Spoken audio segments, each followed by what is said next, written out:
네, 오늘 시그널픽에서는 국민의힘 청년 최고위원에 출마하신 우재준 의원을 모시고 자세한 얘기를 나누겠습니다. 의원님 어서 오세요. 안녕하세요. 네, 반갑습니다. 청년 최고위원 후보들이 꽤 있었던 것 같은데 단일화를 좀 하시면서 구도가 1대1로 좀 치러지게 됐더라고요. 근데 18일에 제가 토론회 하시는 거 봤는데 그때 이제 손수조 후보랑 뭐 계엄 옹호다, 뭐 계몽령 이걸 두고 좀 설전이 좀 세게 벌어지는 것 같았어요. 손수조 후보의 좀 비판은 어떻게 들으셨습니까? 저는 우리가 찬탄 반탄의 싸움에 있다고 생각하진 않아요. 저는 예. 계속해서 이야기하는 게 탄핵에 반대한 사람들의 마음도 이해할 수 있고 탄핵에 찬성한 사람의 마음도 이해할 수 있다. 우리가 당 내에서 서로 이해하려는 노력을 많이 하면 네. 서로 갈등을 조금씩 좁혀갈 수 있고 그렇게 하면 과거를 극복할 수 있다. 과거를 극복하고 이제 미래로 나아갈 수 있다라고 예. 이야기를 하는데 그럼에도 불구하고 국민적 시야를 우리가 생각을 해야 되기 때문에 적어도 분명한 그 한계선이 있어야 한다. 그게 계엄을 적어도 옹호해서는 안 된다. 계엄을 옹호하지 않아야 한다는 건 우리가 그냥 마음속에서 계엄을 옹호하지 않는 것도 있지만 네. 국민의 시야에서 봤을 때는 우리가 마치 계엄을 옹호하는 정당처럼 보일 만한 행동이나 언행도 해서는 안 된다. 여기까지 나아가야 한다고 생각하거든요. 예. 그렇다면 몇 가지 우리가 주의할 점, 그 중에 대표적인 게 계몽령이었어요. 제가 대표적 예시로 든 겁니다. 네. 왜냐하면 계엄의 긍정적 효과를 강조한 표현이거든요. 계몽령은. 단어가 좀 긍정적인 이미지다 보니까요. 맞아요. 예. 계엄을 통해서 국민들에게 많은 홍보를 했다. 어떤 점들을 많이 알렸다라는 거기 때문에 그 자체로 계엄을 옹호한다고 국민들께 해석될 수 있는 그런 표현들입니다. 네. 그런 것들을 하지 말자라고 조금 이야기했는데 거기에 대해서도 좀 지나치게 관대하게 해석하시는 거 아닌가. 그렇다면 만약에 그런 행동까지 우리가 다 할 수 있게 한다면 과연 우리 정당이 국민들로부터 사랑받을 수 있는지 그러면 내년 지방선거를 어떻게 치러낼 수 있는지 네. 이런 부분들이 좀 우려가 된다고 생각을 했습니다. 전한길 씨에게 쓰신 편지가 한참 화제가 됐었잖아요. 네. 이제 대구에서 어떤 학원 강사하실 때 사제지간으로 만난 사이로 이렇게 좀 공개가 되셨는데 네. 최근에 뭐 전한길 강사와 뭐 얘기를 좀 나눠보셨거나 그 스승께 보내는 편지 이후에 좀 답이 오거나 한 게 있었나요? 영상으로 선생님이 몇 번 이렇게 답은 있으셨어요. 그리고 제가 문자를 보냈는데 문자에도 답을 좀 해주시고 그렇게 네. 해서 몇 번 대화도 있었고 그리고 뭐 대구 전당대회 때 현장에서 악수하면서 간단하게 그쵸. 이야기하고 뭐 그렇게 했었습니다. 예. 뭐라고 하시던가요? 제가 오해다 이러시나요? 예. 뭐 문자나 뭐 이렇게 만났을 때 이야기는 뭐 사적인 거니까 말씀드리지 않고요. 그래도 영상으로는 응원한다고 하시긴 하면서도 네. 뭐 또 반대편 후보를 지지하고 뭐 그러시더라고요. 아, 예. 그러시구나. 네. 전한길 후보가 지금 전당대회 내내 좀 후보라고 제가 말을 했나요? 전한길 씨가 이제 후보들 사이에서 내내 화제가 됐던 인물인데 네. 징계 문제가 좀 잠깐 있었고 뭐 경고로 끝나긴 했지만 어제 마지막 토론회에서도 전한길 씨를 공천하겠다라는 이제 장동영 후보의 발언이 좀 화제가 됐어요. 한동훈 전 대표보다도 내년 재보궐선거 때는 전한길 씨를 공천하겠다 이런 얘기였는데 좀 어떻게 들으셨나요?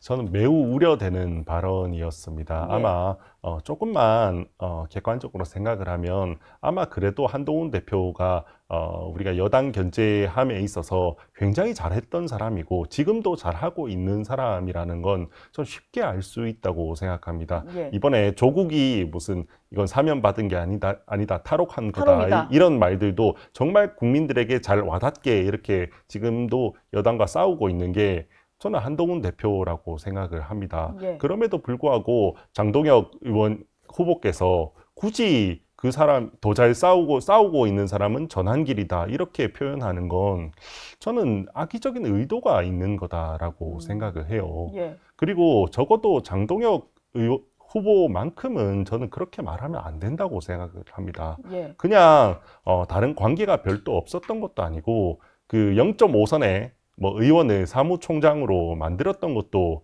한동훈이고 네. 그리고 지난 전당대회 때는 수석 최고위원으로 만들었던 것도 한동훈이잖아요. 그러면 본인은 한동훈 전 대표에게 엄청나게 사실은 많은 도움을 받은 사람인데 네. 그런 사람이 굳이 한동훈 대표를 조금 낮추게 하는 그런 형태의 행보를 하는 게 아마 국민들께는 굉장히 이게 반감을 많이 사고 이 사람을 좀 믿을 수 있는 분인가, 정치적으로 신뢰할 수 있는 분인가라는 그런 눈살을 찌푸리게 하는 그런 장면이었습니다. 예. 네. 아무래도 강성 당원들의 어떤 표심이 중요하다 보니까 조금 더 계속 센 방향으로 나아가시는 것 같은데, 일단 그 일명 혁신파로 분류되는 뭐 후보들 간에는 이번에 러닝메이트제를 하지 않기로 해서 뭐 같이 다니시거나 이런 거는 금지되어 있지만, 사실 그래도 분류를 하다 보면은 이제 어떤 특정 후보들끼리는 이제 좀 모이기가 마련이잖아요. 근데 거기에 대해서 어제 최고위원 후보로 나온 신동욱 의원이 한동훈 전 대표가 그런 식으로 계속 혁신 후보들을 지원하고 뭐 언급을 하고 이런 것 자체가 전당대회 개입이다라고 말씀을 하셨어요. 이 주장에는 좀 동의를 하시나요? 저는 그 후보자가 그렇게 이야기를 해서는 안 된다고 생각해요. 예. 물론 그 당원들이나 유권자들 입장에서는 이렇게 구분을 해서 어느 정도 이렇게 여기가 한 팀이구나, 저기가 한 팀이구나 이렇게 해석하시는 건 하실 수 있다고 생각을 해요. 네. 그럼에도 불구하고 우리가 러닝메이트가 금지되어 있고 실제로 대부분의 후보들이 러닝메이트로 뛰지 않았습니다. 네. 각자의 뭐 주장들을 열심히 하려고 했고, 제가 봐도 한 명 한 명의 이야기들을 들어보면 이렇게 구분되지 않는 중간에 있는 분들이 굉장히 많습니다. 화합을 네. 이야기하시는 분도 많고, 예. 저만 해도 당장 뭐 탄핵에 반대한 사람들의 마음도 충분히 이해한다, 탄핵에 찬성한 사람들의 마음을 충분히 이해한다, 이런 입장인데 뭐 그걸 굳이 이렇게 분류하는 거를 뭐 유권자들은 할 수 있습니다. 근데 다만 그걸 후보자들이 더 나서서 그걸 조장하는 형태는 하지 않아야 한다고 생각합니다. 예. 지금 한동훈 대표께서, 전 네. 대표께서 저는 이번 전당대회에 거의 참여하지 않으셨다고 생각을 해요. 그러게요. 그냥 정부를 향한 글, 뭐 조국 맞아요. 전 대표 관련된 글을 올리시고. 근데 오히려 신동욱 후보께서 그런 식으로 더 프레임을 씌워서 마치 이 사람들이 한동훈 편이니까 이제 그게 아닌 뭐 자기가 어떤 뭐 정치적 이득을 얻으려고 하는 그런 시도라고 조금 생각을 해요. 예. 그래서 굳이 그런 행동은 적어도 후보자는 하지 않았으면 좋겠다라는 생각입니다. 전당대회가 한창 진행이 되고 있고, 그 결선 투표로 가지 않는다면은 20일에 당대표 후보가 이제 선정이 될 텐데, 아무래도 후보가 4명이나 되다 보니까 당대표 후보들도 결선 갈 수 있다라는 관측들이 좀 나오는 것 같아요. 근데 김문수, 장동혁 후보가 1, 2위를 할 수 있다는 가능성이 좀 언론에서는 제기가 되는 상황이거든요. 근데 실제 당 분위기는 어떤지가 좀 궁금합니다. 뭐 저도 그렇게 보고 있습니다. 각종 여론조사에서도 예. 지금 김문수, 장동혁 후보가 1, 2위로 달리고 있고, 그러면 아마 그럼에도 불구하고 한 후보가 과반을 넘지는 못할 것 같아요. 그러면 두 후보가 현재로서는 뭐 결선 투표를 갈 가능성이 높지 않을까라고 네. 생각을 하는데, 또한 조금 침묵하는 뭐 저는 보수표들이 꽤나 있다고 생각을 하거든요. 예. 침묵하는 보수표들, 특히 여론조사는 대부분 전화로 하기 때문에 그런 분들이 응답하지 않을 수 있어도 오히려 이 직접 투표는 문자로 저희가 들어갈 수 있기 때문에 여론조사보다도 오히려 더 쉬워요. 투표에 참여하는 것은. 투표 참여하는 게 더 쉬워요. 예. 그러면 그런 분들이 조금 더 많이 참여한다면 또 네. 표심이 어떻게 흐를까라는 부분은 조금 달라질 수 있다라고 생각을 하고 있습니다. 물론 이제 정당들이 당원들 중심으로 돌아가야 되는 것도 많고, 특히 뭐 민주당 같은 경우는 당원 주권 정당 뭐 이런 얘기까지 하면서 당원들 챙기는 게 있는데, 사실 걱정이 되는 것은 당심과 민심이 좀 괴리되는 상태가 이어지다 보면 이게 좀 국민적인 선택은 못 받는 정당이 될 수 있잖아요.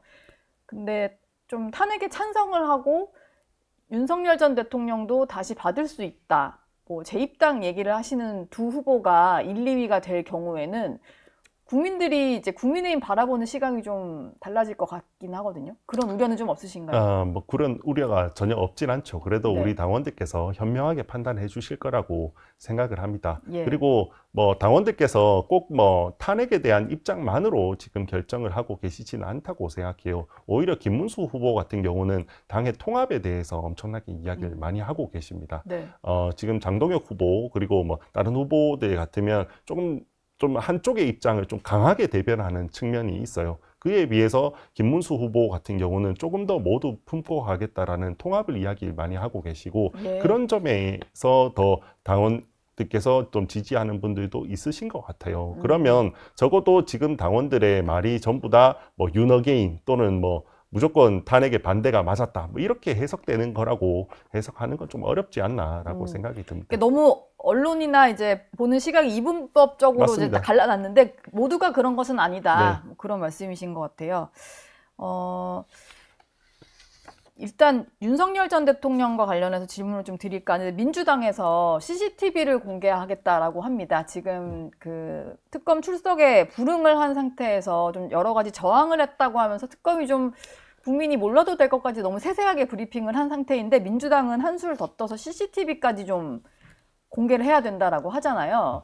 뭐 이대로라면은 법사위도 민주당이 다수다 보니까 법사위에서 표결해가지고 공개 가능할 것 같은데 이런 상황은 좀 어떻게 보세요? 매우 잘못됐다고 생각해요. 윤석열 대통령이 뭐 지금 수사를 받고 있는 범죄 혐의랑 별도로 예. 모든 국민은 그래도 인권을 보호받을 그럴 뭐 권리가 있습니다. 당연히 해야 되는 부분들이죠. 일단 윤석열 대통령께서 먼저 조사를 거부한 것에 있어서는 일단 모든 피의자는 그 형사소송법상 진술 거부권이 있습니다. 대신에 그에 따른 책임도 본인이 부담하면 됩니다. 예. 일반적으로는 재판부에서 수사에 적극적으로 협조하지 않았다는 건 형량에서 반영할 수가 있습니다. 그 부분을 감내하는 것도 본인의 그냥 권한입니다. 예. 본인의 선택으로 할 수 있는 거예요. 그러면 윤석열 대통령께서 실질적으로 진술 거부 의사를 명확하게 표현하고 있는 이상 이미 구속된 상태에서 굳이 체포를 해서 조사실로 데려갈 뭐 의미는 없어요. 실익이 별로 없네요. 거기 아무런 간다고 실익이 갑자기 없습니다. 뭐 진술을 할 게 아닌 이상. 네. 예. 그러면 유일한 이 체포를 통해서 조사실로 데려가려고 하는 건 저는 포토라인에 세운다라는 의미 이상은 없다고 생각을 해요. 그냥 정치적 모욕을 주겠다라는 것밖에 예. 없다고 생각을 하거든요. 근데 여기에 더 나아가서 이제는 무슨 체포 과정에 있었던 이야기들을 막 굳이 국민들에게 공개를 하고 그조차도 부족했는지 이제는 CCTV까지 공개하겠다. 영상으로 아예 봐야 예, 된다. 이건 아무런 필요가 없는 수사와 아무런 관련이 없는 그냥 그 목적 자체가 윤석열 대통령 모욕 주기밖에 안 되는 겁니다. 네. 이건 매우 부당한 행동이고요. 명백한 인권 탄압이라고 생각합니다. 그래서 매우 부적절한 행동이라고 생각합니다. 예. 지금 광복절 특사로 사면이 된 조국 전 대표가 아마 목요일쯤이면은 조국혁신당에 복당을 할 것 같아요. 그리고 본인 유튜브도 뭐 다시 계정을 활성화시키고 본격적인 활동을 하고 있는데, 이게 약간 논란이 됐던 발언이 이거 같습니다. 내가 사과한다고 2030 세대의 마음이 풀리겠나. 30 세대이신 거죠, 지금? 예. 어떻게 들으셨어요, 이 말은? 저는 이런 태도였기 때문에 사면하면 안 된다고 생각했어요. 이분이 저는 적어도 진지하게 반성을 하고 있어야 그래야 사면했어야 한다고 생각해요. 네. 근데 지금 이렇게 그냥 모호한 상태에서 그냥 풀어주니까 이런 소리를 또 하고 계세요. 저는 이게 뭐 우리 당에 뭐 정치적으로 유리할지는 모르겠습니다. 근데 네. 정말 많은 2030 청년들에게 가슴에 비수를 꽂는 이야기가 될 겁니다. 이 조국 전 장관이 단순히 그냥 범죄 혐의로 그냥 구속된 게 아니라 정말 많은 뭐 젊은 사람들에게, 청년들에게 충격과 공포를 줬던 사람이거든요. 네. 이 입시 비리란 혐의에 있어서 예. 정말 많은 사람을 분노하게 했던 그런 정치인인데 아직까지 본인은 잘못한 게 없다라고 이런 식으로 이야기하는 것 자체가 정말 이 청년들에게는 좀 비극이 아닌가라는 생각이 듭니다. 그러니까 엄청나게 좀 실망을 안기고 있는데 그래도 뭐 계속 본인의 주장은 하시는 것 같아요. 민주당에서는 또 이제 사면으로 인해서 뭐 지지율도 하락하고 여러 가지 여파가 있음에도 불구하고 김용 전 민주연구원 부원장이라든지 아니면 이화영 전 경기부지사 뭐 이런 분들에 대한 뭐 사면, 무죄 얘기를 벌써부터 하잖아요. 이건 좀 어떻게 받아들여야 될까요? 이게 정말로 하겠다라는 저는 의미인가요? 가능성은 있다고 생각해요. 갈수록 아주 빠르게 이재명 정부가 오만화에 짓지 않고 있나라는 좀 우려가 드는데요. 예. 사면권이라는 건 원래 국민 화합을 위해서 쓰는 거지 이렇게 정치적 거래의 목적으로 쓰거나 또는 더 나아가서 본인의 개인의 이익을 위해서 써서는 안 되는 겁니다. 이거는 제가 인사청문회 얼마 전에 할 때 헌법재판소장 후보자도 똑같이 답변을 했던 이야기들이에요. 예. 근데 지금 뭐 조국 사면 같은 경우는 정치적 거래라고 조금 저는 해석을 하고 있고요. 그에 더 나아가서 김용 보석 또는 더 나아가면 이화영 사면 같은 건 명백히 자기 범죄 혐의를 가리기 위한 저는 본인을 위한 정치적 거래가 아닌가라는 생각이 들어요. 예. 이화영 같은 경우는 이화영 전 부지사 같은 경우는 대북 송금 혐의로 본인이 지금 7년 8개월 형을 받아서 확정 판결을 받았어요. 확정 네. 판결을 받아서 복역 중인데 아마 지금 당시 부지사의 지위에서 했기 때문에 당시 지사였던 이재명 대통령도 아마 공범일 가능성이 매우 높다고 해석되고 있고 그래서 기소가 된 상태에서 재판이 중지된 상황이에요. 네. 그리고 이화영 부지사는 본인을 사면해달라고 공개적으로 요구를 하고 있습니다. 그렇죠. 이건 마치 거의 본인을 사면하지 않으면 이재명 대통령의 그 공범 혐의에 대해서 진술하겠다라는 거의 협박에 가까운 저는 행동이라고 생각하고 네. 이런 상황에서 이화영 전 부지사를 사면한다는 건 말 그대로 입을 다물어 달라라는 그런 정치적 거래라고 저는 생각을 하거든요. 네. 그렇다면 적어도 사면권의 본질이라는 점을 다시 우리가 봤을 때는 적어도 본인과 공범 관계에 있는 그런 사람에게만큼은 적어도 대통령의 사면권은 제한되어야 한다라는 게 생각이고 네.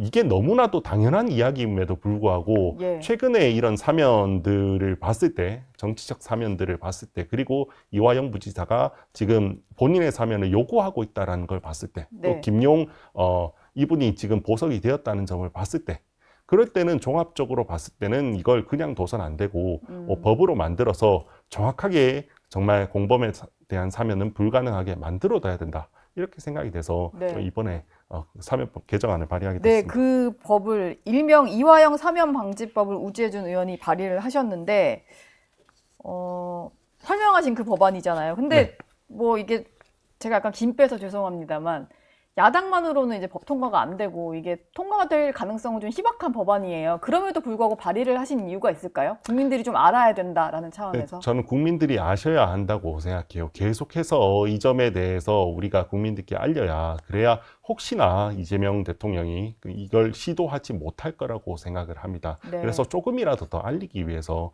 제가 이걸 좀 발의했습니다. 알겠습니다. 마지막 질문을 하나 드리겠습니다. 또 국회에서 환경노동위원회 위원으로 활동하고 계시잖아요. 전당대회 때문에 본회의 표결 시한이 좀 미뤄지기는 했습니다만 노란봉투법을 그대로 좀 처리할 모양이에요. 기업인들을 만난 자리에서 이제 우려가 나왔음에도 불구하고 대통령이 강행 의지를 밝혔는데 이대로 가면 좀 많이 심각하다. 이렇게 보시는 거죠?